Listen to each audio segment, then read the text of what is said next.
Boa noite, senhoras e senhores. Professor Marcelo de novo na área, certo? Hoje falando sobre o brasileiro. Olha, a vida do brasileiro mesmo, aquele, o pobre, bom e velho pobre, né? Ela nunca foi muito fácil no Brasil, certo? Até hoje não é, né? Viver com um salário mínimo, pouco mais do que um ou dois salários mínimos. São Paulo, por exemplo, as pessoas falam assim, mas o paulistano, o carioca, ou das grandes centros ganha aí 4 ou 5 salários mínimos, tá reclamando do quê? Cara, ele gasta um salário mínimo, às vezes até dois, só com transporte e alimentação. Porque às vezes o cara tem que pegar um ônibus, 2 metrôs e ainda andar pra caramba para poder chegar no serviço. Então, assim, não compensa ele vir em casa e voltar. Não é igual o Rondonópolis, por exemplo.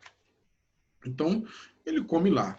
E isso gera sérios problemas, né? A maioria das fábricas, por exemplo, ela sempre teve lá as grandes cantinas e nada de graça, ela descontava salários e tudo mais. E o brasileiro da Primeira República, né, desde 1889, até mesmo antes do Império, ele nunca teve muita proteção. Aliás, boa parte da proteção que o Brasil vai ter, você vai ver que ela vem do Getúlio Vargas a partir de 1930, que é quando você tem direito a um salário mínimo, RG, CPF, carteira de trabalho e tudo mais.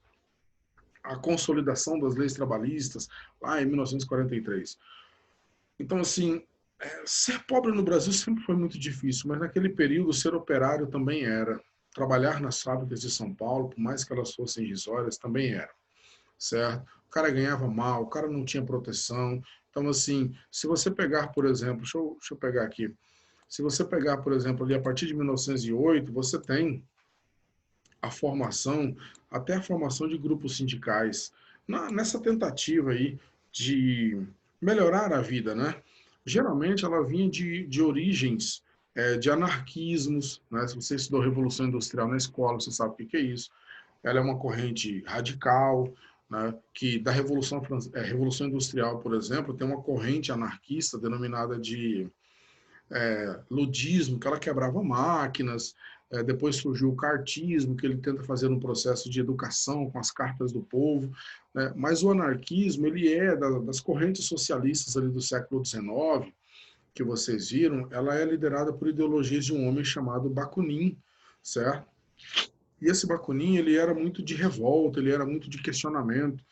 E a Itália cresceu nesse meio, né? A onda de nacionalismo e tudo mais. E aqui no Brasil eles tentaram fazer isso também, com a criação ali em 1908 da chamada COB, né, Confederação Operária Brasileira. Né? É uma junção dos sindicatos que existiam, principalmente dos grandes centros. Né? Você tem a Bahia, Rio Grande do Sul, São Paulo, Rio de Janeiro, Minas Gerais. Esses sindicatos eles tentam se unir de uma certa forma e criar uma grande central. Né? Hoje você tem a Yakult, a Central Única dos Trabalhadores. Ela anda muito sem moral, mas você tem pelo menos. Então, nesse meio, quando você tem ali o período de guerra no Brasil, né? O Brasil entra na guerra em 1917, vou fazer um vídeo só sobre o Brasil na guerra. Aliás, eu vou deixar um vídeo para vocês contando a história do Brasil na guerra, para você ver de uma forma bem mais politizada e tudo mais.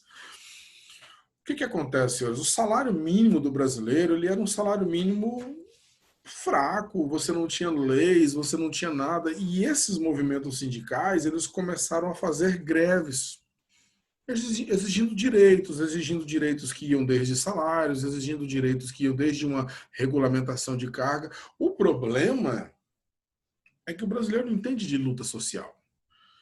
O brasileiro não entende de causa social. Mas o Brasil era um poço de imigrantes. O Brasil tinha alemão, tinha polonês, tinha italiano. Em 1500, em 1908 chegou o japonês, né, que veio ensinar para o Brasil como plantar, certo? E estes grupos eram politizados, principalmente os italianos, ali do famoso bairro do Bexiga. Eles eram politizados. A história do país da Itália, desde a Primavera dos Povos de 1848, fala sobre isso, certo? E então havia uma espécie de liderança dos estrangeiros no Brasil mediante melhorias sociais. E são essas lideranças que vão provocar uma greve aqui, uma greve acolá, uma briga com a polícia em tal lugar. Então você vivia sempre esse clima de questionamentos. Né? Aqui atrás de mim você vê um grande painel, porque em 1917 o pau quebrou. certo? Em 1917, São Paulo parou quase uma semana, senhores. Tá? Foi a grande greve. Pararam fábricas, você tem saques nas ruas, você tem sempre um doido, né? Que foge à regra, saques nas ruas. A polícia tentou forçar o retorno deles ao trabalho, houve conflito com a polícia, uma grande tensão. Os patrões tentaram negociar, mas não havia clima para isso, porque você não vai negociar com quem está te batendo, entendeu? Então, as negociações eram precárias, certo? E aí, senhores, você tem aqui o quadro da Marília, da Tarsila do Amaral, né, os operários, e aí o que acontece, senhores?